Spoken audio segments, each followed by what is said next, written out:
Good afternoon, Malacanang Press Corps. Welcome sa press briefing ni Presidential Spokesperson Ernesto Abella. Good afternoon, sir. Afternoon. Happy New Year. Today we have as our guest Ms. Judy Taguiwalo. She's not a stranger to us. This is her second time to act as a resource person. She is also a member of the cabinet and a retired professor at the Department of Women and Developmental Studies in UP Diliman. She is also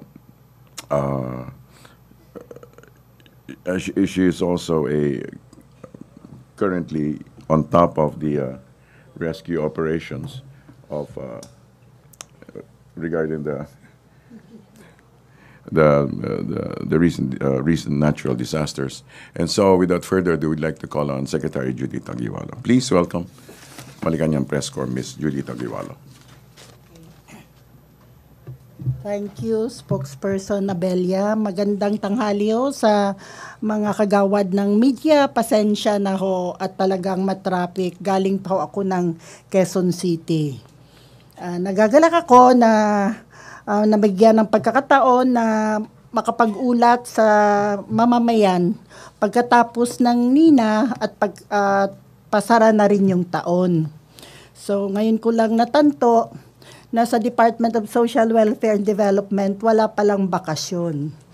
Kahit holidays, nagtatrabaho ang ating mga kagawad, no? Yung ating Disaster Response and Management Bureau, ang mga field offices natin sa Regions 5, Calabarzon, Mimaropa at NCR, at Region 8 dahil nga sa pagdating ng Nina. At kagabi naman, nagkaroon ng pagbubomba sa Leyte. Nagulat din sa atin ang ating regional director. At gusto ko kaagad yan, may wasto pasensya na Asek Abella dahil alauna ng madaling araw nang pinaabot sa akin ng regional director ng Leyte ang nangyaring pagbubomba. At ang initial na ulat ay may 10 patay. Hindi ho totoo yan kung nakuryente ho tayo. Ako may kasalanan, hindi ang ating spokesperson. So wala hong namatay, pero may mga 34 casualties. Nasa ospital, 10 nang nakalabas at nasa ospital yung iba pa. Yung ating DSWD field office ay naroroon ngayon, handang magbigay tayo ng tulong. May 5,000 pesos na financial assistance tayo sa mga nasugatan at sasagutin ho ng departamento yung kanilang hospital bills. Sa Nina naman, patuloy pa rin ang ating response. Sa ngayon, pagtitiyak ng mga preposition goods natin sa iba't ibang mga munisipyo ay maibigay sa mga mamamayan at madagdagan nito. Sa actual na report ho ng as of December 29, at 2 a.m. at mamaya ibibigyan namin kayo ng handouts kaugnay ng report ng ating Disaster Response and Management Bureau. Ang total ho na natamaan ay mga 813 barangays, 206,812 families, and 923,485 persons. Sa Albay ho, sa Bicol ho ang major na tinamaan dahil nakailang landfall siya doon mula sa Virac, pumunta sa Sangay, sa Bato, Ang hardest hit ho doon, although nag-unang landfall ay Catanduanes at doon ho kami napunta, ang kabinete ni Presidente at si PRRD mismo. At tapos natuloy kami sa Pili 2 days after Nina. Sa Albay ho ang pinakamarami na nasalanta, 240 barangays. 100,000 families. So sa total na 504 barangays sa Bicol na tinamaan, halos kalahati noon ay sa Albay. Sumunod ay Camarines Sur, 153 na may 57,919 families at Catanduanes na may 69 barangays at 21,906. Ang data na ho ito as of 2 a.m. kaninang madaling araw. Sa Mimaropa ho, ang matinding 80 barangays ang tinamaan with 5,105 families. Marinduque ho, bagamat 6 na barangay lang hong natamaan, mahigit sa 2,000 na pamilya. So ang Marinduque ho ang most number of affected families sa Mimaropa. Sumunod ho ang Oriental Mindoro. Sa Calabarzon ho, out of 161 barangays na affected at 4,245 families. Quezon ho, no? Quezon ho kabilang ang Bundok Peninsula, General Luna, Mulanay, ang tinamaan 104 out of 2,000 and 2,866 families. Mamaya i-distribute natin yan. Nakapagpalabas na ho tayo ng 47,298,500 pesos na assistance in the form of mga relief goods. Malaking bahagi ho yan ay galing sa DSWD. May maliit na bahagi na galing sa mga LGUs. No? So, ano pa bang i-report natin yung sa reseta ni President Duterte na yung 1 bilyon na dina-download niya sa ating departamento ay inaayos pa ho natin yung guidelines. Nililinaw lang ho natin na hindi ho perang ibibigay ng department, no? Dadali ng reseta mula sa doktor at ang na valid, relatibong bagong reseta, i-validate ho natin yan at bibigyan ho natin ng guarantee letter sa iba't ibang mga butika, no? So hindi ho pera. Ngayon inaayos natin na may memorandum of understanding tayo sa malalaking ospital kasi doon ang pinakamarami Sa NCR, ito Philippine General Hospital, sa San Fernando, Pampanga, sa Cebu, Iloilo at Davao. Hopefully, mas ma-implement natin ito by the start of next year, 2017.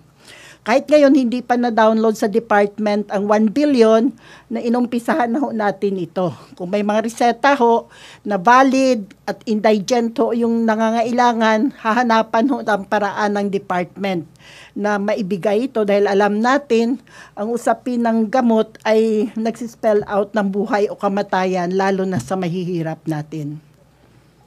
Okay, MPC, questions about Nina? Questions? Marlon, about Nina? Microphone, thank you. Good morning po, Prof. Morning. Yung magkano na po yung na-release ng lahat-lahat DSWD to the displaced typhoon victims? Okay, ang data assistance. So, assistance provided, it is 46,549,207 pesos mula sa DSWD at 749,293 pesos mula sa LGUs or a total of 47,298,500 pesos. Ito yung total assistance provided as of December 29. Ito yung mga relief goods natin, mga family food packs na galing sa DSWD at galing din sa mga LGUs. Prof, are there difficulties in reaching out to the typhoon victims? I mean, are there areas? Definitely. We will know more about that itong mga following days, hindi ba? We have preposition goods before Nina. Halimbawa sa Catanduanes, nag-preposition tayo ng 13,000 na family food packs doon. Sa lahat ng munisipyo maliban sa dalawa because we're unable to provide this prior to Nina. Even then, kailangan natin magdala ng additional, no? So, nagpadala tayo doon ng 5,000. Ganoon din ngayon sa Marinduque, kahapon lang ang bulto ng augmentation na ipadala, no? At matagal yan, hiningi din nila yon at may mga island na mga towns na kailangang abutin. So sa karanasan natin ay relatively madali sa mga town centers at mga cities, basta ma-clear na yung mga daan. So yun yung isang barrier. Kung hindi makiklear ang daan, for example, sa Catanduanes, hindi naman lahat, magkakaroon ho ng delay sa pamimigay.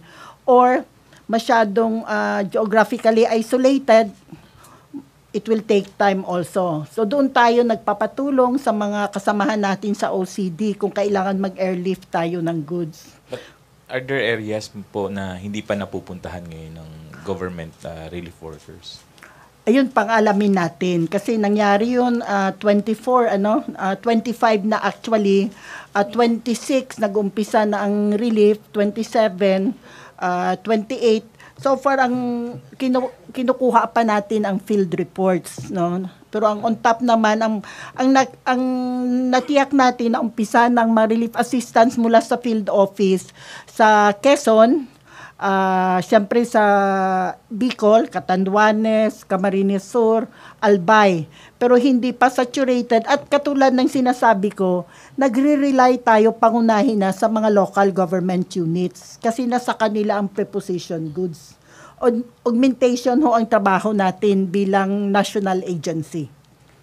Just on the medical assistance for poor Filipinas, the President said he wanted this to be implemented immediately.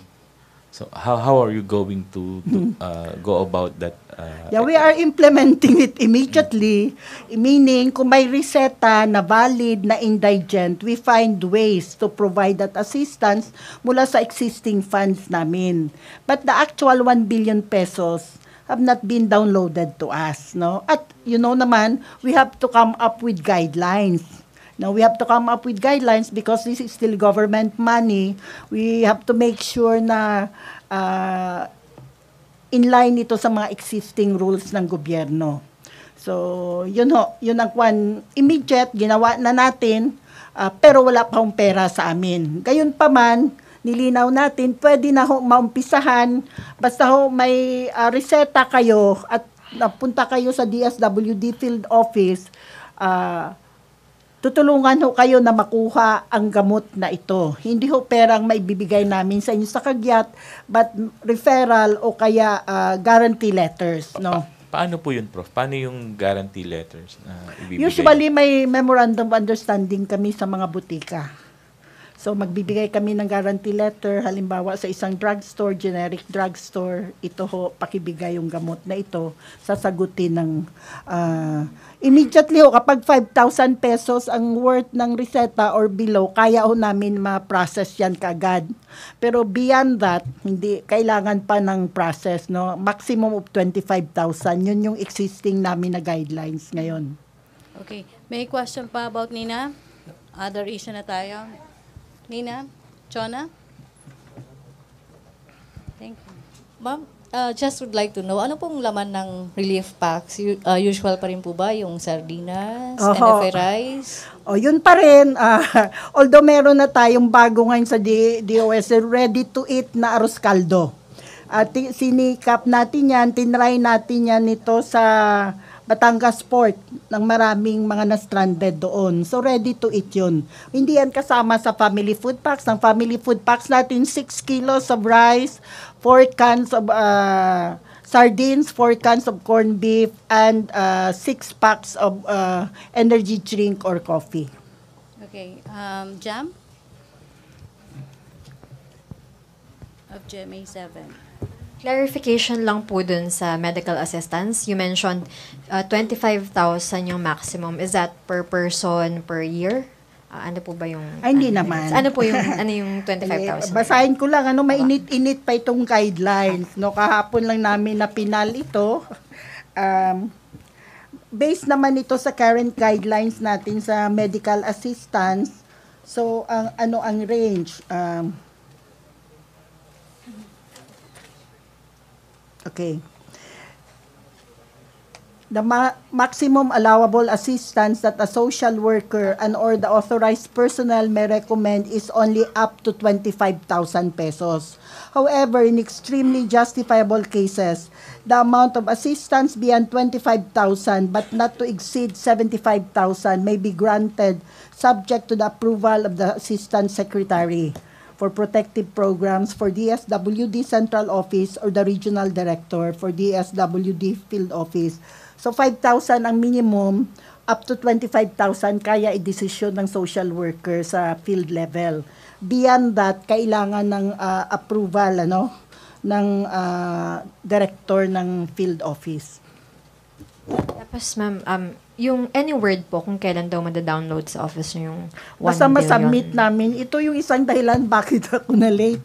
Kailangan pa namin palagyan ng number ito as part ng memorandum. Sir, we're bringing this to the office of the PMS. Kailangan nila. Ito ready naman daw ang pera.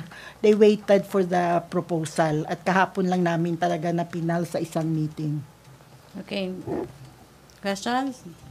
Ano muna, Leo Palo. Hi ma'am, good morning. Ma'am, kasi nabanggit po ng Pangulo yung Millennium Development Challenge. Paano po yan? Saan tayo kukuha ng pondo natin, for example? Dahil parang lumalabas, kailangan self-sufficient tayo. Tayo na mismong gagawa ng paraan sa pondo. Ang Millennium na assistance naman, isang bahagi lang yan at hindi naman. So, meron namang budget ang department para sa GAA, para sa mga disaster at iba pang pangailangan. Bukod niyan, may iba pang tumutulong sa atin. In fact, yung Australia naka-preposition na sa atin talaga yung tulong nila. From the beginning the Australian government has been helping us. The Chinese government has also helped us, and we have assistance from private companies. So Manila Water provided us with water. The 7-Eleven Foundation has also helped us in terms of providing food for our volunteers.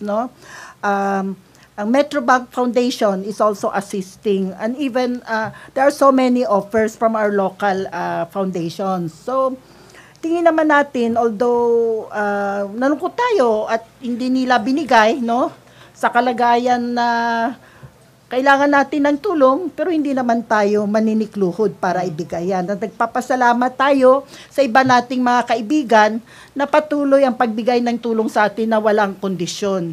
Basta tinitiyak natin na pupunta ito sa mamamayan. No? Pero sapat naman po yung pondo. Kung hindi sapat, hihingi tayo sa Pangulo, hindi ba? Alam naman, palagi naman kami tinatanong ni President, do you still have money? So right now, we're asking for additional money for NINA. Ito na, i-augment na yung ating mga relief goods, and we will be preparing a proposal para sa emergency shelter assistance. So that will be requested from DBM dahil magsasara ng mga libro ngayong 2016 Magkano po yung additional, ma'am? Ang hiningi namin ay, Kung malaki yan. Tagal hindi, may mga 614 million pesos. Para lang ma-augment for this sa relief assistance. 640 million, ma'am. Okay. Thank you. Ma'am, medyo list lang ako ng konti. Sa street dwellers lang po kasi. May panukala po ang Pangulo. In reaction lang po yung pa-repeal po yung anti-mendicancy law. Oo naman, kung maripilo yan, susundin natin, di ba? Sa ngayon, enforce pa ang anti-mendicancy law. Actually, kung basahin natin, nagpo-protection ito sa mga bata mga 9 years old and below, para hindi sila magamit na gamitin, ma-exploit sa mga iba't ibang pamamaraan. So, while the law is enforced, we'll follow it. If the law is repealed, we will also obey it. Right now, I think caroling is not prohibited per se. Marami lang, may mga requirements lang, so it won't be abused by people. At may safeguards din na maproteksyonan din yung mga communities natin. Madami pa pong street dwellers ngayon, mga Aitas, mga Badyaw, lalong-lalo dyan sa bahagi ng San Juan at Manila. Ano po ang gagawin natin doon? Patuloy natin itong minomonitor, mahigpit yung ating coordination sa mga local government units. Bago magpasko nitong December, nagkaroon tayo ng 2 days na consultation workshop sa mga local LGUs dito at mga NGOs na tumutulong kaugnay ng mga street families. At may mga programa tayo. Ang isa yun yung activity centers natin, binubuhay natin. May mahigit tayong 57 activity centers sa 17 na LGUs. Nakipag-coordinate din tayo sa National Youth Commission, kina Aisa Sigera, para makatulong natin sila sa pag-create ng program sa mga bata para sa loob sila ng mga activity centers natin rather than sa kalye. So ongoing ho ito na program at ang programang ho ito ay programang kailangan hong pagtulungan ng DSWD bilang national agency, local government units, mga NGOs, mga faith-based organizations at mga foundations. Okay, follow-up, Rose Novenario. Good afternoon, ma'am. Nung nakaraang administration po, yung street dwellers nasa ilalim daw po ng Modified Conditional Cash Transfer Program. Hanggang ngayon po ba under pa sila ng Modified CCT? Covered pa rin silang Modified Conditional Cash Transfer Program natin for homeless families ay ganun pa rin. May 3,000 pesos a month na rental na ipoprovide sa kanilang landlord para may matitirhan sila good for 1 year at pwede ma-extend for another year. So, pero ma'am, it seems na hindi naman po, parang hindi po nagtagumpay yung layunin ng Modified CCT dahil pabalik-balik po sila sa lansangan. At saan po na-audit po ba ng DSWD kung saan napunta yung pondong na ibigay sa kanila? Naman, kung sa pondo, wala hong naibibigay sa kanila diretso ho ito sa may-ari ng kwarto o bahay na upahan nila. So wala hong direct na cash out sa mga homeless natin, no? So inaayos 'yun ng ating mga social workers. Ngayon kung pabalik-balik, iba't ibang mga factors 'yan, no? Kung hindi sila matulungan na magkaroon ng hanap buhay, kahit na may shelter ka, hindi ba? Wala ka namang pambayad sa kuryente. Wala kang pambayad sa tubig, kulang sa pagkain. So may mga success stories naman tayo na konti sa Badyaws. Pero yung extent talaga ng problema ay napakalawak, no? At hindi lang naman pabalik-balik, may mga bago na demolish sila. I-relocate sila doon. Pag relocation area, sabi nga nila from danger zone, dadalhin kami sa death zone. Walang kuryente, walang tubig, malayo sa hanap buhay, balik na lang kami sa danger zone. At least danger lang, doon patay. So, yung problema natin sa homeless ay problemang malawak. At it should be a whole of government effort. Ganoon na naman ulit ang sinasabi, usapin din ito ng trabaho, ng lupa, no? Ng abot kayang serbisyo. So we're trying to do our part. May modified CCT tayo para sa homeless. Nag-attempt din tayo sa masama sila sa mga sustainable livelihood programs natin. Tinutulungan tayo ng TESDA, ng DOLE. Pero extremely talaga massive yung problema. Ma'am, last na lang po. Meron po bang direktiba si Presidente tungkol po sa homeless sa paghahanda po sa Miss Universe po next year? O yun naman, nag-usap na kami before pa bago pa talaga nag-Miss Universe, nung umpisa pa lang ako, tinanong ko na siya, kasi hindi lang Miss Universe, APEC, di ba? ASEAN. So, sir, anong gagawin natin? Itatago ba natin sila? Siyempre, hindi naman natin matago kasi temporary siya na measure. Pero anong magagawa natin? Ito nga ang tinatry natin, makausap sila, anong kailangan nila. Kasi sa totoo lang, hindi talaga safe ang streets, no? Especially for the children. When we do that because we want to ensure din yung safety nila. We don't do that para pagandahin, no? Pagandahin ang anong dadatnan ng mga turista. And we said that before, karamihan sa mga kandidata naman ng Miss Universe, mga galing din sa third world countries na katulad sa atin, na marami ring mahihirap, no? So hindi magiging bago sa kanila ang sitwasyon natin. So ito yung hindi ho natin sila itatago. Pero kung may paraan ho tayo na hindi sila malagay sa panganib dahil nasa kalye sila, may Miss Universe man o wala, pagtulungan ho natin yan. Laila Salavera. Good morning, ma'am. Ma'am, clarification lang. Ano po yung guidelines natin para hindi maabuso yung 1 billion na fund para sa mga gamot? Oo nga. Ang ngayon, ang guidelines natin ganoon pang existing, every 3 months ang pag-access nito. Except kung talagang kailangan. So ito yung pinoproblema natin, yung dialysis, gamot sa dialysis, ang gamot sa chemotherapy.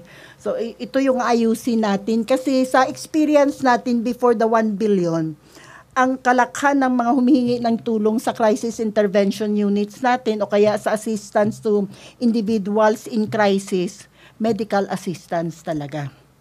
So, ang may guidelines naman tayo, may safeguard tayo, may ensure na yung reseta ay valid, no? Talagang doktor ang nag-issue. At the same time, ayaw naman natin pahirapan.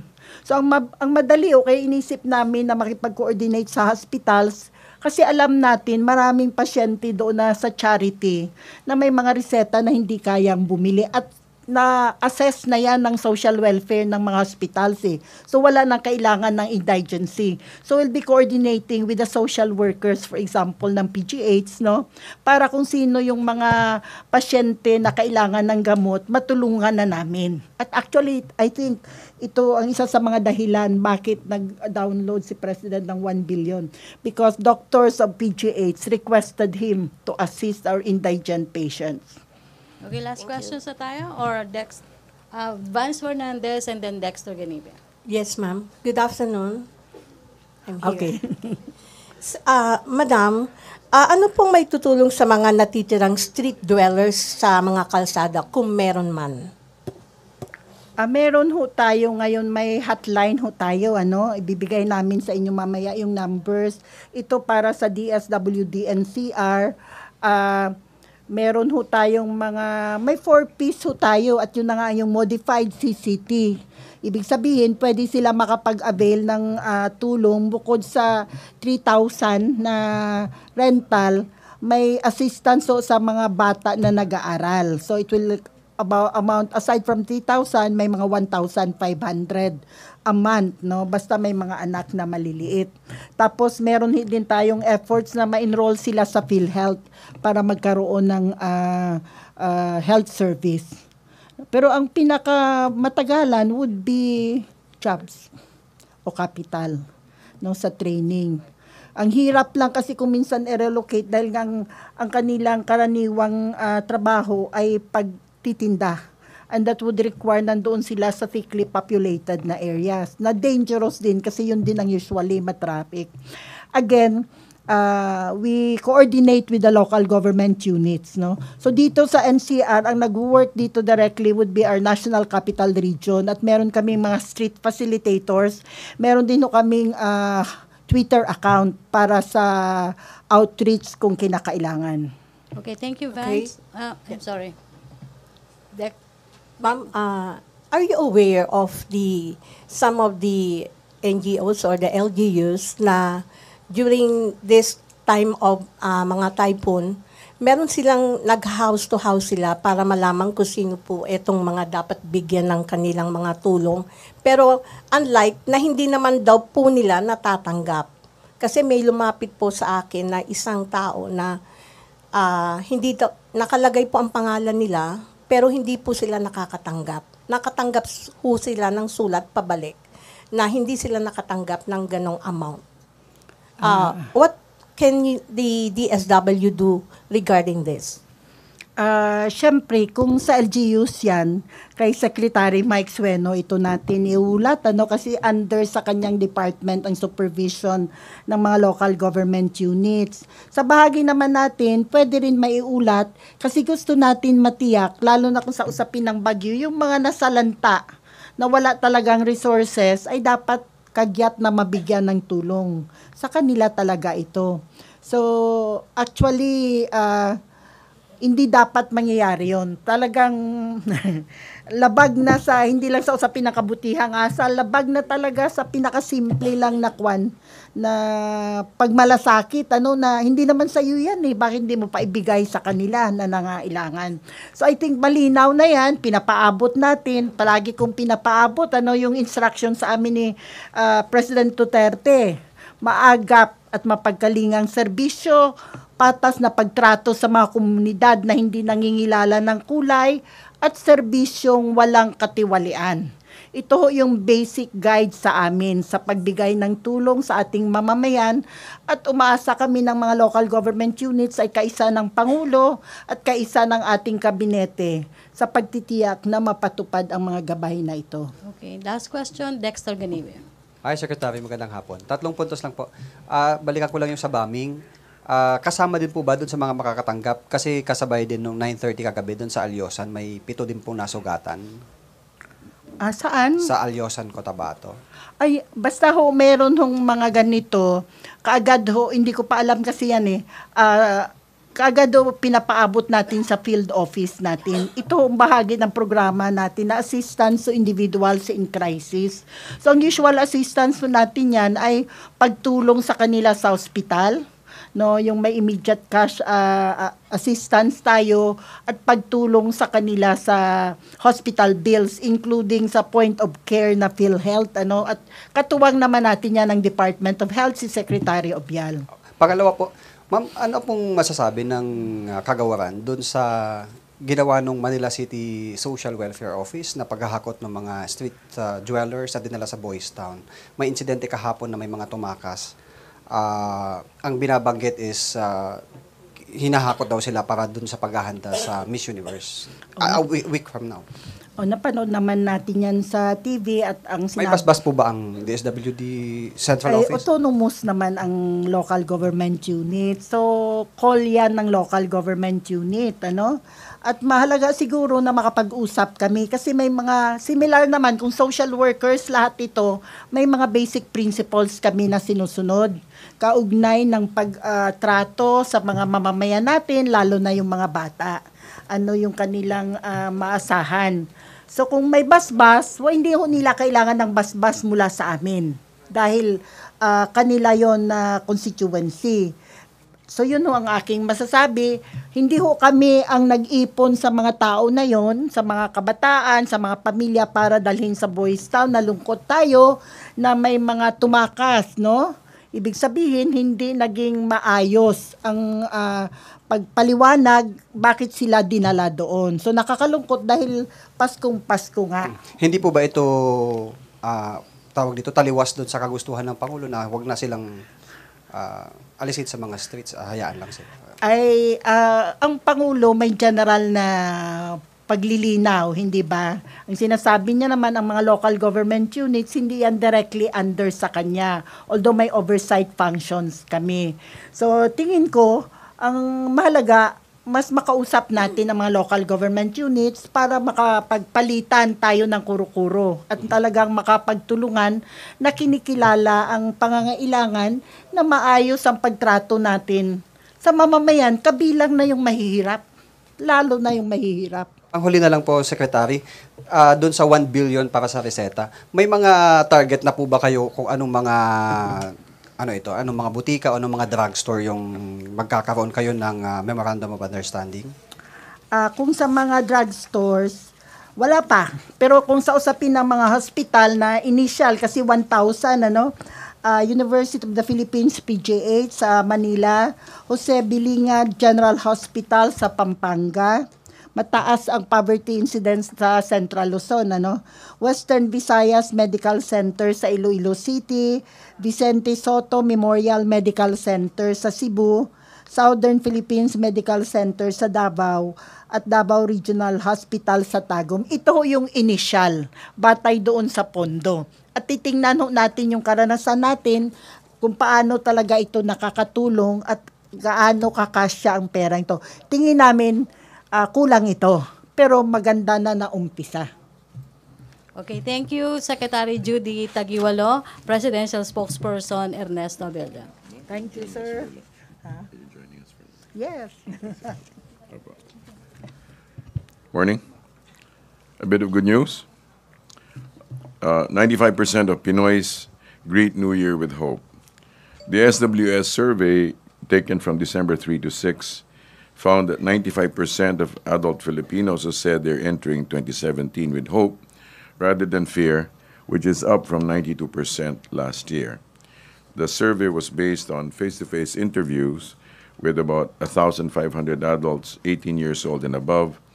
And the survey said that this attitude of hope, this is widespread in all areas. 97% in balance in Luzon, 95% in the NCR region, and 95% in Mindanao, and 92% in the Visayas. Likewise, the same survey, the fourth quarter 2016 SWS survey also found out that 50% of respondents were satisfied with state institutions, 17% were dissatisfied, and 30% undecided on the performance of the cabinet of the president, yielding a good plus 32% net satisfaction score. Also, the Department of Education personnel in 9 regions began receiving their performance-based bonus for the year 2015. The bonus for the fiscal year 2015 will be given to school-based personnel in regions 4A, 4B, 5, 6, 11, 12, Caraga, CAR, and NCR before 2016 ends. Director Ryan Lita of Department of Budget and Management Organizations has already signed a memorandum on the processing of special allotment release order and notice of cash allocation for regions 1, 3, 9, and 10. The Department of Education directed remaining regions to submit right away the signed Form 10 or the report of ranking of bureaus, offices, and delivery units. Likewise, also, the DPWH has opened Cavitex and Skyway connectors, and portions of the new elevated NIA expressway that connects the 3 terminals have already been opened. According to Secretary Mark Villar, the opening of the NAIA expressway, ramps 11 and 12, will reduce travel time by at least 40%. We're open to questions. Okay. Jamsi Sante. Microphone. Thank you.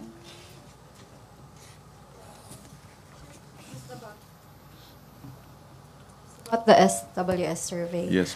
What do you think this indicates about the public's perception of the performance of the administration? Do you think the public's what the public said about being hopeful about the new year, does this indicate what their perception of the performance of the administration? I suppose it's part of the whole package, you know. Based on results, apparently the public is quite satisfied with the performance of the administration. Next question. Follow-up question or SWS questions? Marlon?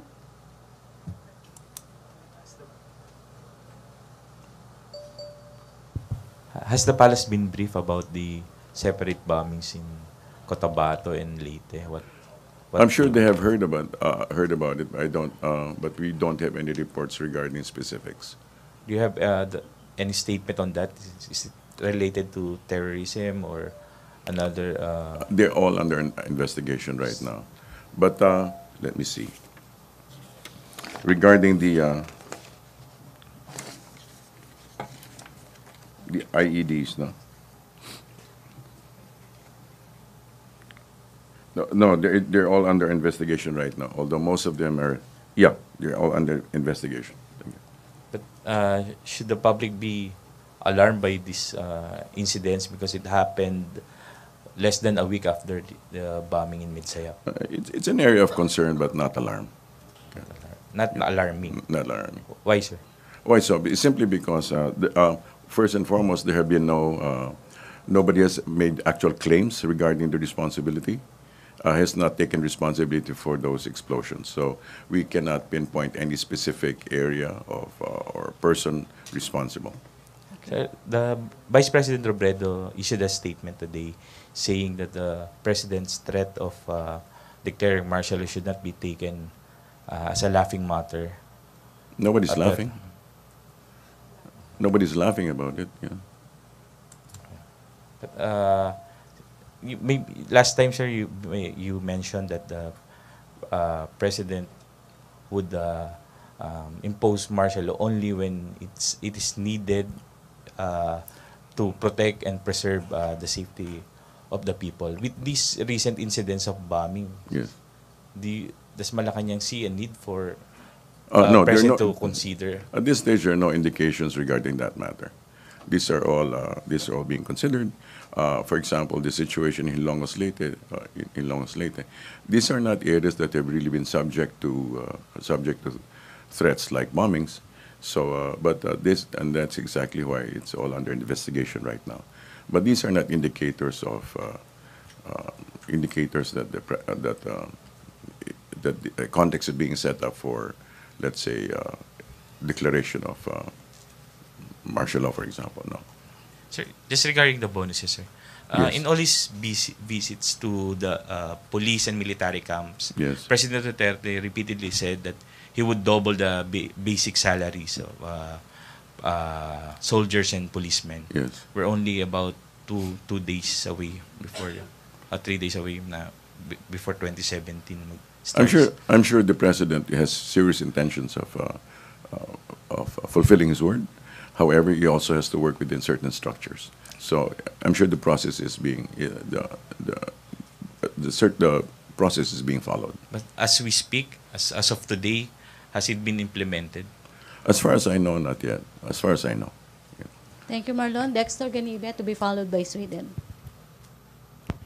Ayusek, good afternoon. Hi. Sir, meron bang tawag dito, categorical na pahayag o utos ang Malacanang pagkatapos nung magkasunod o halos magkasabay na pagsabog kagabi? At yung maraming nabahala dun sa may mga minors din na napatay sa isang shooting incident sa Caloocan na kagabi. Do you have No, we don't have categorical statements regarding those matters. Everything is under investigation.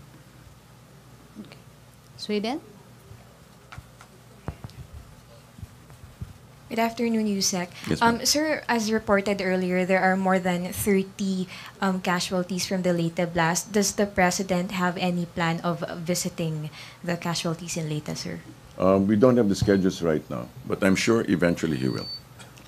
Within this year, sir, or after New Year na po? I cannot say so. Okay. But But he sir- will be here for as far as we know, he'll be around during this portion of the holidays. Sir, if ever you were able to talk to the President, may mga nasabi po ba sa inyo na he's expressing concern or worry because of the blast? Well, the president is very managerial regarding these matters, and I don't know if it's areas of concern, but definitely he's on top of the matter. Thank you, sir. Laila Salaveria? Sir, this coming year, what can we expect from the administration when it comes to its war on drugs? In terms of specifics, sir, for instance, the president has this narco list. Can we expect the names there to face charges? Regarding the facing of charges, first and foremost, we need to understand the context of the war on drugs. It has, of course, gone on into the second phase, which is already treating it as a public health issue. And thirdly, and also it's also moving on towards the educational aspect. Educating the young, especially about the dangers of drugs. Now, regarding whether charges are going to be brought, the president is a lawyer and he makes sure that all the cases are airtight. However, it's also very strategic that the fact that the list already includes names to which the president is privy to. So, in a sense, it's a very strategic situation that he has. So in terms of operations, what can the public expect? For instance, will Oplan Tokhang continue? Is the government going to run after these people, whoever they are, killing drug suspects or the drug users have surrendered? I think we need to be very careful about whether statements like President the government killing people. No, it makes it sound so indiscriminate. No, but they are aware of the people who are involved in drugs. So they continue to be vigilant and they'll continue to proceed with assumption of regularity. Sir, clarification. What I'm saying, is the government going to do anything about the people? I'm not saying it's the government killing these people, Okay. but these people killing other people Right, involved right. in drugs. Right. What's going to be the plan for 2017? Well, in terms of specific, of course, I cannot tell you regarding that. But again, the president is very careful that everything is done procedurally with regularity. Okay, thank you, Laila. Last question. Okay na tayo, MPC? Okay. Thank you. Thank you, Presidential Spokesperson Ernesto Abella. Thank you, Secretary Judy Tagiwalo. Back to our main studio sa Radyo ng Bayan at PTV4. Happy New Year.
Nila. Ito ready naman daw ang pera.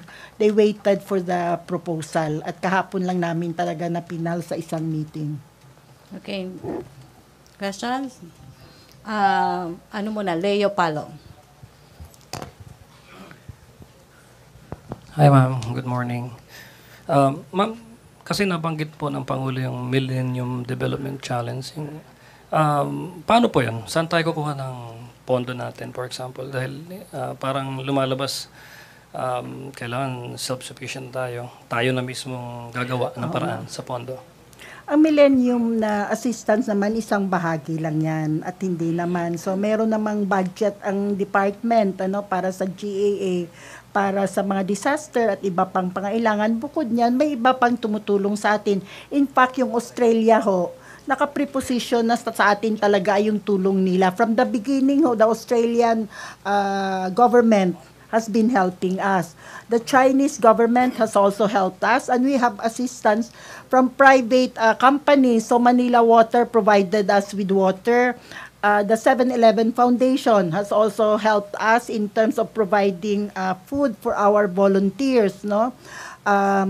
Ang Metrobank Foundation is also assisting, and even there are so many offers from our local foundations. So, tingin naman natin, although nalungkot tayo at hindi nila binigay, sa kalagayan na kailangan natin ng tulong, pero hindi naman tayo maninikluhod para ibigay yan. At nagpapasalamat tayo sa iba nating mga kaibigan na patuloy ang pagbigay ng tulong sa atin na walang kondisyon. Tinitiyak natin na pupunta ito sa mamamayan. Pero sapat naman po yung pondo. Kung hindi sapat, hihingi tayo sa Pangulo, hindi ba? Alam naman, palagi naman kami tinatanong ni President, do you still have money? So right now, we're asking for additional money for NINA. Ito na, i-augment na yung ating mga relief goods, and we will be preparing a proposal para sa emergency shelter assistance. So that will be requested from DBM dahil magsasara ng mga libro ngayong 2016 Magkano po yung additional, ma'am? Ang hiningi namin ay kung malaki yan. Tagal hindi, may mga 614 million pesos. Wow. Para lang ma-augment for this sa relief assistance. 640 million, ma'am. Okay. Thank you. Ma'am, medyo list lang ng konti. Sa street dwellers lang po kasi. May panukala po ang Pangulo. In reaction lang po yung pa-repeal po yung anti-mendicancy law. Oo naman, kung ma-repeal yan, susundin natin, di ba? Sa ngayon, enforce pa ang anti-mendicancy law. Actually, kung basahin natin, nagpo-protection ito sa mga bata mga 9 years old and below para hindi sila magamit na gamitin ma-exploit sa mga iba't ibang pamamaraan. So, while the law is in force, we'll follow it. If the law is repealed, we will also obey it. Right now, I think caroling is not prohibited per se. Marami lang, may mga requirements lang so it won't be abused, no, by people. At may safeguards din na maproteksyonan din yung mga communities natin. Ma'am, madami pa pong street dwellers ngayon, mga Aitas, mga Badyaw, lalong-lalo dyan sa bahagi ng San Juan at Manila. Ano po ang gagawin natin doon? Patuloy yun natin itong minomonitor, mahigpit yung ating coordination sa mga local government units. Bago magpasko nitong December, nagkaroon tayo ng 2 days na consultation workshop sa mga local LGUs dito at mga NGOs na tumutulong kaugnay ng mga street families. At may mga programa ho tayo. Ang isa yun yung activity centers natin, binubuhay natin. No? May mahigit tayong 57 activity centers sa 17 na LGUs. Nakipag-coordinate din tayo sa National Youth Commission, kina Aisa Sigera, para makatulong natin sila sa pag-create ng program sa mga bata para sa loob sila ng mga activity centers natin rather than sa kalye. So ongoing ho ito na program at ang programang ho ito ay programang kailangan hong pagtulungan ng DSWD bilang national agency, local government units, mga NGOs, mga faith-based organizations at mga foundations. Okay, follow-up, Rose Novenario. Good afternoon, ma'am. Nung nakaraang administration po, yung street dwellers nasa ilalim daw po ng Modified Conditional Cash Transfer Program. Hanggang ngayon po ba under pa sila ng Modified CCT? Covered pa rin silang Modified Conditional Cash Transfer Program natin for homeless families ay ganun pa rin. May 3,000 pesos a month na rental na ipoprovide sa kanilang landlord para may matitirhan sila good for 1 year at pwede ma-extend for another year. So, pero ma'am, it seems na hindi naman po, parang hindi po nagtagumpay yung layunin ng Modified CCT dahil pabalik-balik po sila sa lansangan at saan po na-audit po ba ng DSWD kung saan napunta yung pondong na ibigay sa kanila? Naman, kung sa pondo, wala hong naibibigay sa kanila Diretso ho ito sa may-ari ng kwarto o bahay na upahan nila. So wala hong direct na cash out sa mga homeless natin. No? So inaayos yun ng ating mga social workers. Ngayon kung pabalik-balik, iba't ibang mga factors yan. No? Kung hindi sila matulungan na magkaroon ng hanap buhay, kahit na may shelter ka, di ba? Wala ka namang pambayad sa kuryente. Wala kang pambayad sa tubig, kulang sa pagkain. So may mga success stories naman tayo na konti sa Badyaws. Pero yung extent talaga ng problema ay napakalawak, no? At hindi lang naman pabalik-balik, may mga bago na demolish sila. I-relocate sila doon. Pag relocation area, sabi nga nila, from danger zone, dadalhin kami sa death zone. Walang kuryente, walang tubig, malayo sa hanap buhay, balik na lang kami sa danger zone. At least danger lang, doon patay. So, yung problema natin sa homeless ay problemang malawak. At it should be a whole of government effort. Ganoon na naman ulit ang sinasabi, usapin din ito ng trabaho, ng lupa, no?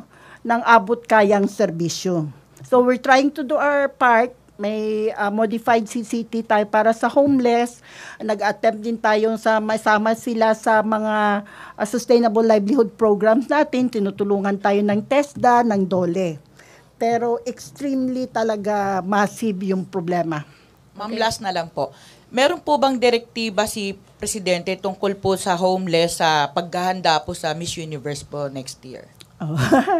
O yun naman, nag-usap na kami before pa bago pa talaga nag-Miss Universe, nung umpisa pa lang ako, tinanong ko na siya, kasi hindi lang Miss Universe, APEC, di ba? ASEAN. So, sir, anong gagawin natin? Itatago ba natin sila? Siyempre, hindi naman natin matago kasi temporary siya na measure. Pero anong magagawa natin? Ito nga ang tinatry natin, makausap sila, anong kailangan nila. Kasi sa totoo lang, hindi talaga safe ang streets, no? Especially for the children. When we do that because we want to ensure din yung safety nila. We don't do that para pagandahin, pagandahin ang anong dadatnan ng mga turista. And we said that before, karamihan sa mga kandidata naman ng Miss Universe, mga galing din sa third world countries na katulad sa atin, na marami ring mahihirap, no? So hindi magiging bago sa kanila ang sitwasyon natin. So ito yung hindi ho natin sila itatago, pero kung may paraan ho tayo na hindi sila malagay sa panganib dahil nasa kalye sila, may Miss Universe man o wala, pagtulungan ho natin yan. Laila Salavera. Good morning, ma'am. Ma'am, clarification lang. Ano po yung guidelines natin para hindi maabuso yung 1 billion na fund para sa mga gamot? Oo nga. Ang ngayon, ang guidelines natin ganoon pang existing, every 3 months ang pag-access nito. Except kung talagang kailangan. So ito yung pinoproblema natin, yung dialysis, gamot sa dialysis, ang gamot sa chemotherapy. So ito yung ayusin natin kasi sa experience natin before the 1 billion, ang kalakhan ng mga humihingi ng tulong sa crisis intervention units natin o kaya sa assistance to individuals in crisis, medical assistance talaga. So, ang may guidelines naman tayo, may safeguard tayo, may ensure na yung reseta ay valid, no? Talagang doktor ang nag-issue. At the same time, ayaw naman natin pahirapan. So, ang madali, inisip namin na makipag-coordinate sa hospitals kasi alam natin maraming pasyente doon na sa charity na may mga reseta na hindi kayang bumili at na-assess na yan ng social welfare ng mga hospitals So wala nang kailangan ng indigency. So we'll be coordinating with the social workers, for example, ng PGH, para kung sino yung mga pasyente na kailangan ng gamot, matulungan na namin. At actually, I think ito ang isa sa mga dahilan bakit nag-download si President ng 1 billion. Because doctors of PGH requested him to assist our indigent patients. Okay, last question sa tayo or Vance Fernandez and then Dexter Ganibe. Yes, ma'am. Good afternoon. I'm here. Okay. Madam, ano pong may tutulong sa mga natitirang street dwellers sa mga kalsada kung meron man? Meron ho tayo ngayon, may hotline ho tayo, ibibigay namin sa inyo mamaya yung numbers. Ito para sa DSWD NCR. Meron ho tayong may 4-piece ho tayo at yun na nga yung modified CCT. Ibig sabihin, pwede sila makapag-avail ng tulong bukod sa 3,000 na rental, may assistance sa mga bata na nag-aaral. So it will amount, aside from 3,000, may mga 1,500 a month, basta may mga anak na maliliit. Tapos meron din tayong efforts na ma-enroll sila sa PhilHealth para magkaroon ng health service. Pero ang pinakamatagalan would be jobs o capital sa training. Ang hirap lang kasi kung minsan i-relocate dahil ang kanilang karaniwang trabaho ay pagtitinda. And that would require nandoon sila sa thickly populated na areas. Na dangerous din kasi yun din ang usually matraffic. Again, we coordinate with the local government units. So dito sa NCR, ang nag-work dito directly would be our National Capital Region at meron kaming mga street facilitators. Meron din kaming Twitter account para sa outreach kung kinakailangan. Okay, thank you, Vance. I'm sorry. Ma'am, are you aware of some of the NGOs or the LGUs na during this time of mga typhoon, meron silang nag-house to house sila para malaman kung sino po itong mga dapat bigyan ng kanilang mga tulong. Pero unlike na hindi naman daw po nila natatanggap. Kasi may lumapit po sa akin na isang tao na hindi nakalagay po ang pangalan nila, pero hindi po sila nakakatanggap. Nakatanggap po sila ng sulat pabalik na hindi sila nakatanggap ng ganong amount. What can the DSW do regarding this? Siyempre, kung sa LGUs yan, kay Secretary Mike Sueno, ito natin iulat, kasi under sa kanyang department ang supervision ng mga local government units. Sa bahagi naman natin, pwede rin maiulat kasi gusto natin matiyak, lalo na kung sa usapin ng bagyo, yung mga nasalanta na wala talagang resources ay dapat kagyat na mabigyan ng tulong. Sa kanila talaga ito. So, actually, hindi dapat mangyayari yon. Talagang labag na sa, hindi lang sa usapin ng kabutihang asa, labag na talaga sa pinakasimple lang na na pagmalasakit, na hindi naman sa iyo yan bakit hindi mo pa ibigay sa kanila na nangailangan. So I think malinaw na yan, pinapaabot natin, palagi kong pinapaabot, yung instruction sa amin ni President Duterte, maagap at mapagkalingang serbisyo, patas na pagtrato sa mga komunidad na hindi nangingilala ng kulay at serbisyong walang katiwalian. Ito ho yung basic guide sa amin sa pagbigay ng tulong sa ating mamamayan at umaasa kami ng mga local government units ay kaisa ng Pangulo at kaisa ng ating kabinete sa pagtitiyak na mapatupad ang mga gabay na ito. Okay, last question, Dexter Ganiwe. Hi, Secretary. Magandang hapon. 3 puntos lang po. Balikan ko lang yung sa bombing. Kasama din po ba doon sa mga makakatanggap? Kasi kasabay din nung 9:30 kagabi doon sa Alyosan, may 7 din pong nasugatan. Saan? Sa Alyosan, Cotabato. Ay, basta ho meron hong mga ganito, kaagad ho, hindi ko pa alam kasi yan kaagad ho pinapaabot natin sa field office natin. Ito ang bahagi ng programa natin na assistance to individuals in crisis. So, ang usual assistance natin yan ay pagtulong sa kanila sa hospital, yung may immediate cash assistance tayo at pagtulong sa kanila sa hospital bills including sa point of care na PhilHealth at katuwang naman natin yan ng Department of Health si Secretary Obial. Pangalawa po, ma'am, ano pong masasabi ng kagawaran doon sa ginawa ng Manila City Social Welfare Office na paghahakot ng mga street dwellers na dinala sa Boys Town? May insidente kahapon na may mga tumakas. Ang binabanggit is hinahakot daw sila para dun sa paghahanda sa Miss Universe a week from now.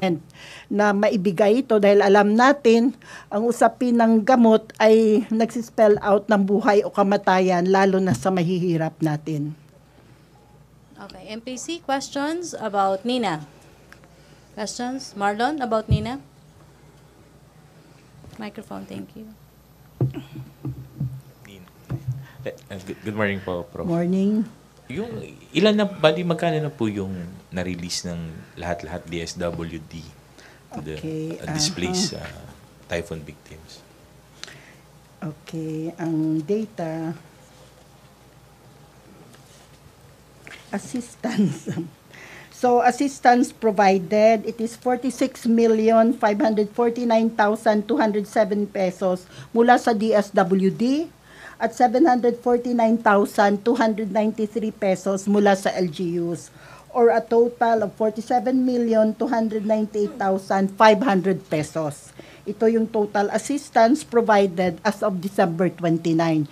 Ito yung mga relief goods natin, mga family food packs na galing sa DSWD at galing din sa mga LGUs.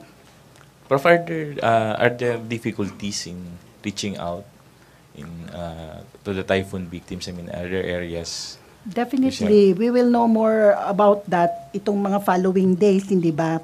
We have prepositioned goods before Nina. Halimbawa, sa Catanduanes, nag-preposition tayo ng 13,000 na family food packs doon. Sa lahat ng munisipyo maliban sa 2 because we're unable to provide this prior to Nina. Even then, kailangan natin magdala ng additional. So, nagpadala tayo doon ng 5,000.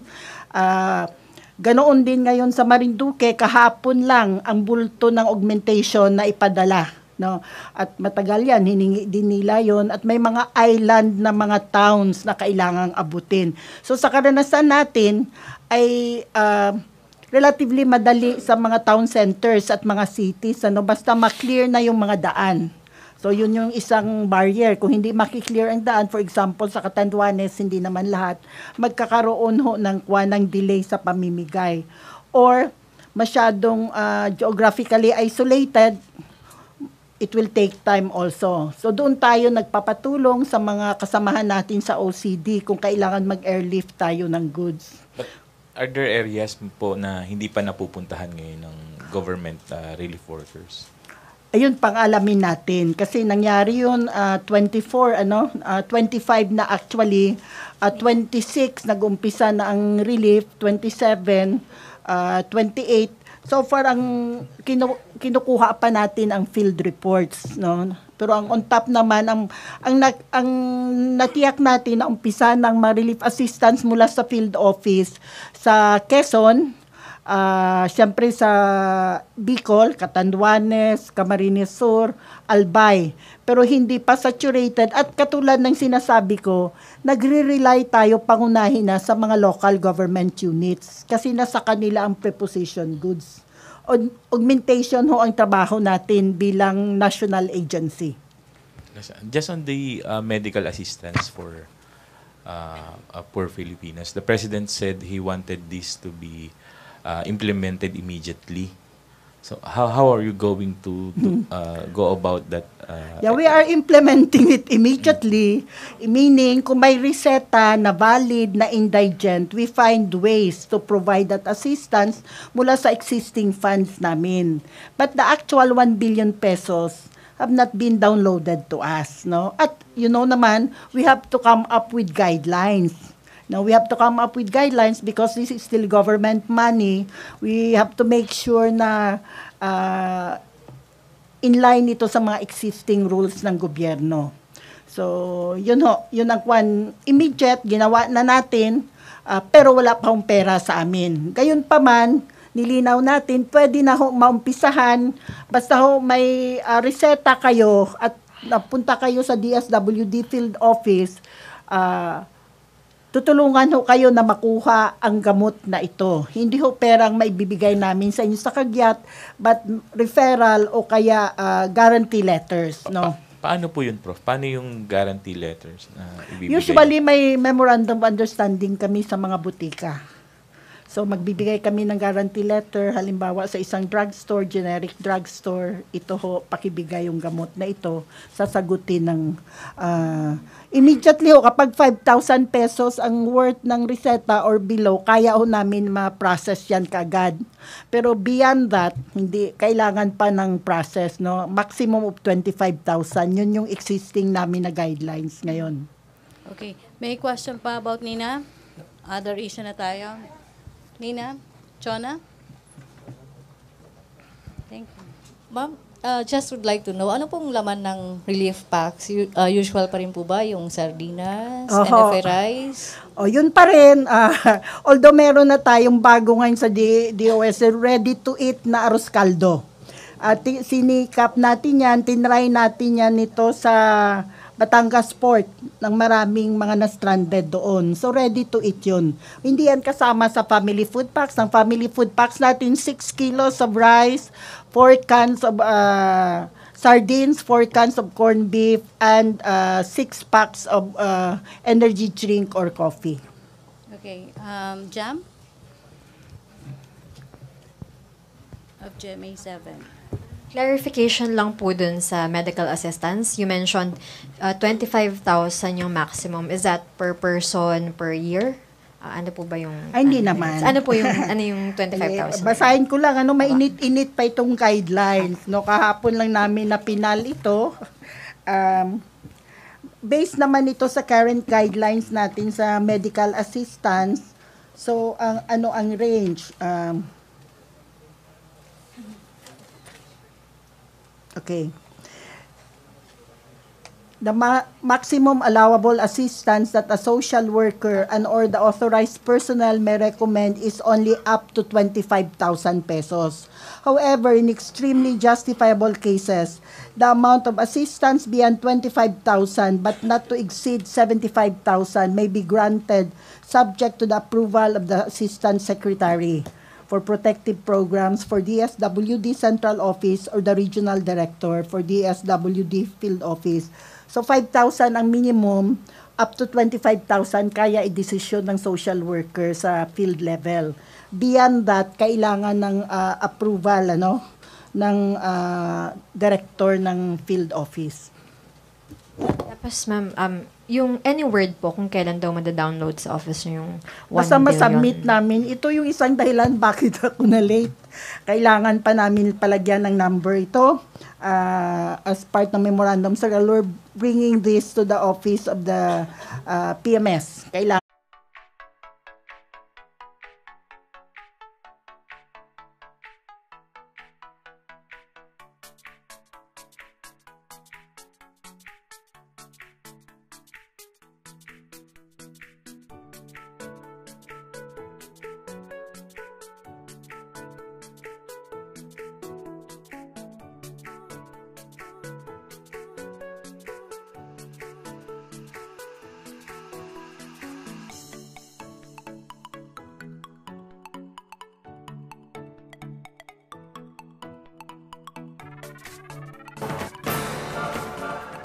Good afternoon, Malacanang Press Corps. Welcome sa press briefing ni Presidential Spokesperson Ernesto Abella.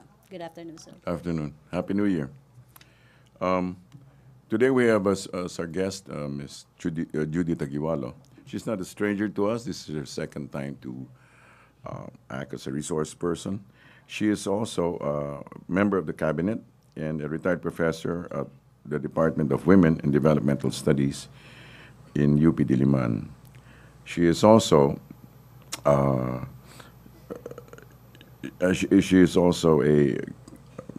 currently on top of the rescue operations of regarding the recent natural disasters. And so, without further ado, we'd like to call on Secretary Judy Tagiwalo. Please welcome Malacanang Press Corps, Ms. Judy Tagiwalo. Thank you, Spokesperson Abella. Magandang tanghali ho sa mga kagawad ng media. Pasensya na ho at talagang matraffic. Galing pa ho ako ng Quezon City.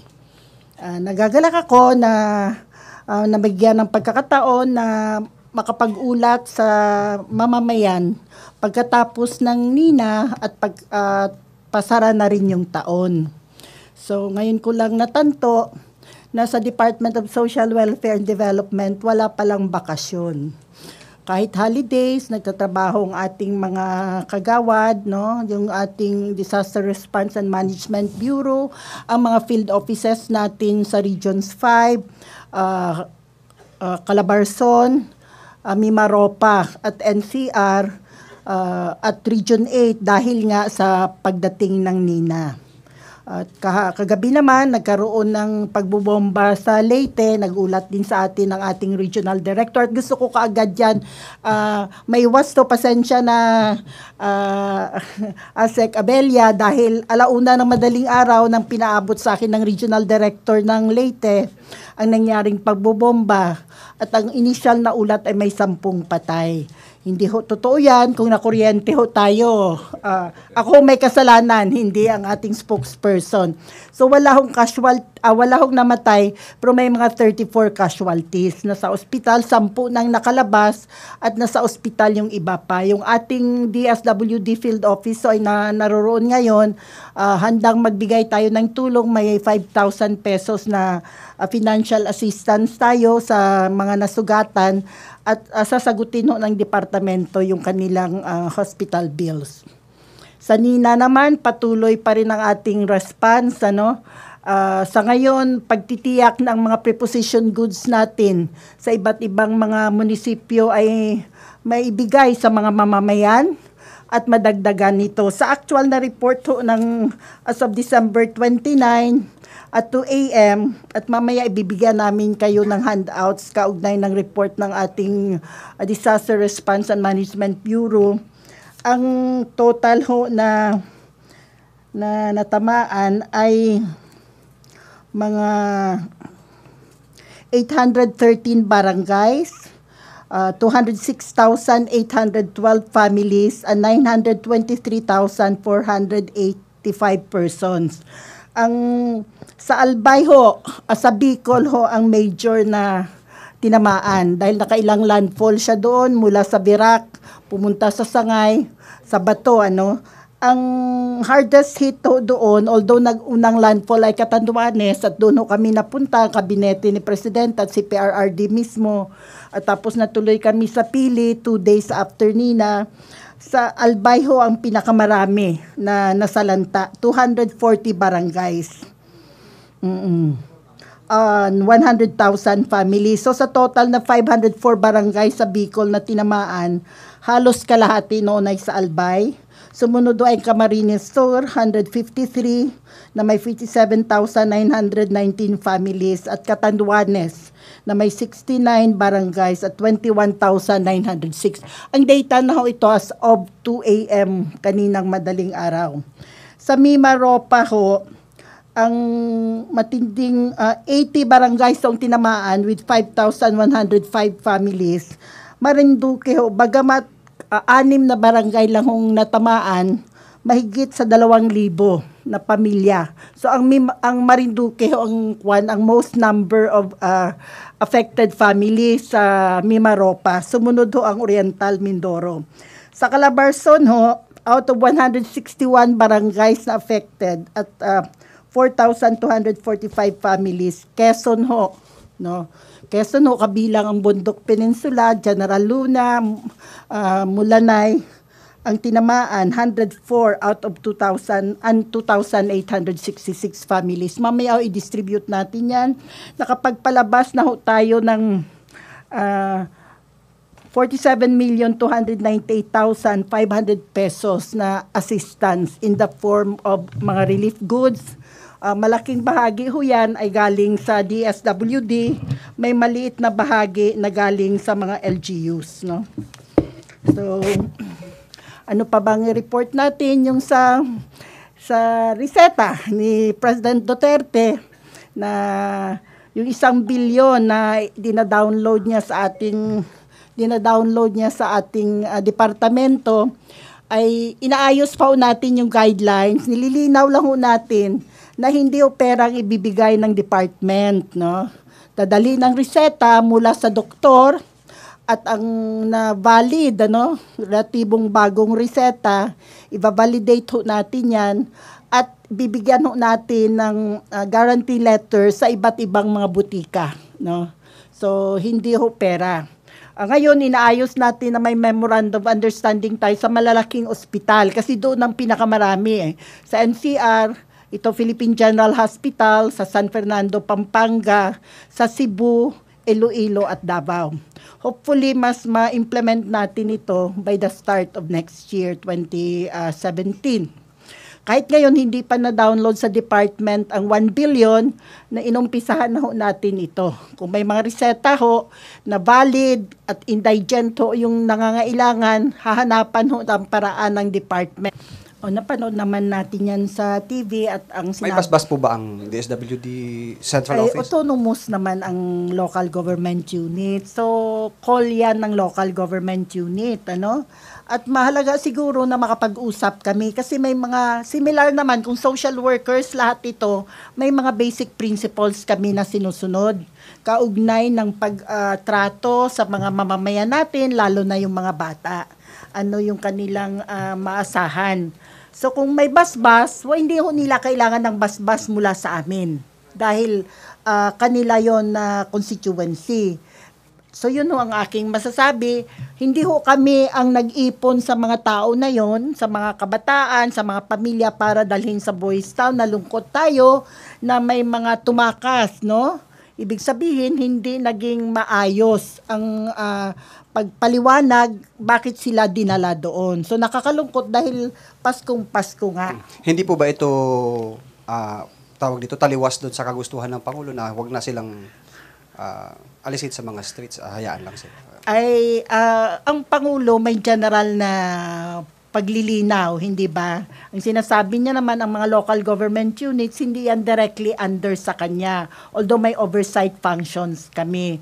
So, tingin ko, ang mahalaga, mas makausap natin ang mga local government units para makapagpalitan tayo ng kuro-kuro at talagang makapagtulungan na kinikilala ang pangangailangan na maayos ang pagtrato natin sa mamamayan, kabilang na yung mahihirap.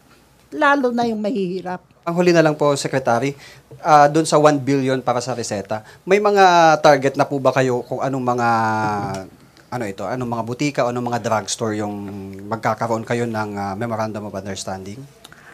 Kung sa mga drugstores, wala pa. Pero kung sa usapin ng mga hospital na initial, kasi 1,000, University of the Philippines, PGH sa Manila, Jose Bilinga General Hospital sa Pampanga, mataas ang poverty incidence sa Central Luzon, Western Visayas Medical Center sa Iloilo City, Vicente Soto Memorial Medical Center sa Cebu, Southern Philippines Medical Center sa Davao, at Davao Regional Hospital sa Tagum. Ito yung initial, batay doon sa pondo. At titingnan natin yung karanasan natin kung paano talaga ito nakakatulong at gaano kakasya ang pera ito. Tingin namin, kulang ito, pero maganda na naumpisa.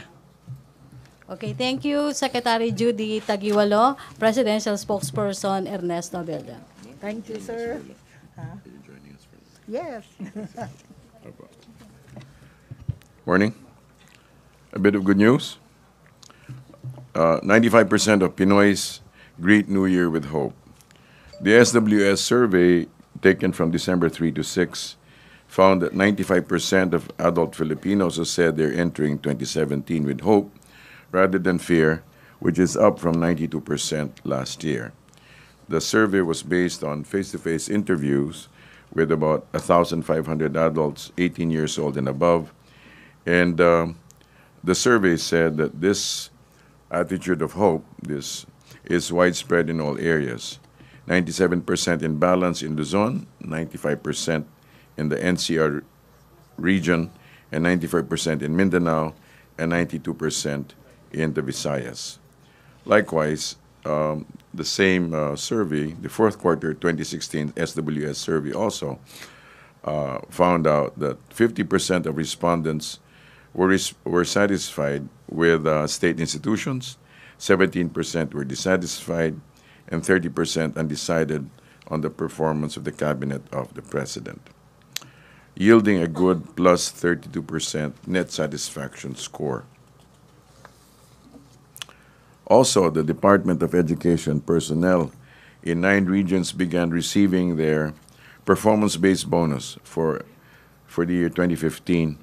The bonus for the fiscal year 2015 will be given to school-based personnel in regions 4A, 4B, 5, 6, 11, 12, Caraga, CAR, and NCR before 2016 ends.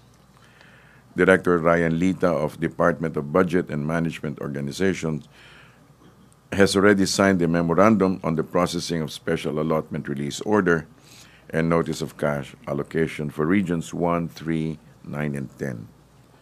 The Department of Education directed remaining regions to submit right away the signed Form 10 or the report of ranking of bureaus, offices, and delivery units. Likewise, also, the DPWH has opened Cavitex and Skyway connectors, and portions of the new elevated NIA expressway that connects the 3 terminals have already been opened. According to Secretary Mark Villar, the opening of the NAIA Expressway, ramps 11 and 12 will reduce travel time by at least 40%. We're open to questions. Okay. Jamsi Sante. Microphone. Thank you.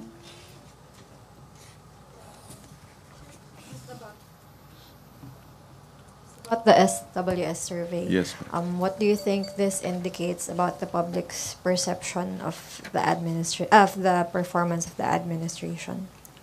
Do you think the public's what the public said about being hopeful about the new year, does this indicate what their perception of the performance of the administration? I suppose it's part of the whole package, based on results.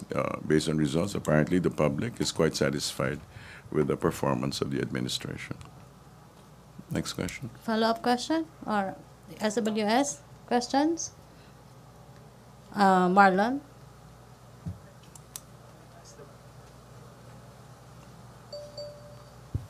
Has the palace been briefed about the separate bombings in Cotabato and Leyte? What I'm sure they have heard about it. But we don't have any reports regarding specifics.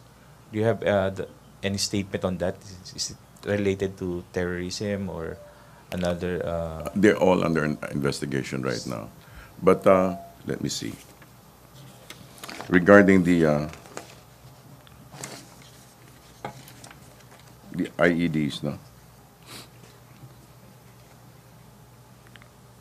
No, they're all under investigation right now. Although most of them are, they're all under investigation. But should the public be alarmed by these incidents because it happened less than a week after the bombing in Midsayap? It's an area of concern, but not alarm. Not alarming. Not alarming. Why, sir? Why so? Simply because, first and foremost, there have been nobody has made actual claims regarding the responsibility, has not taken responsibility for the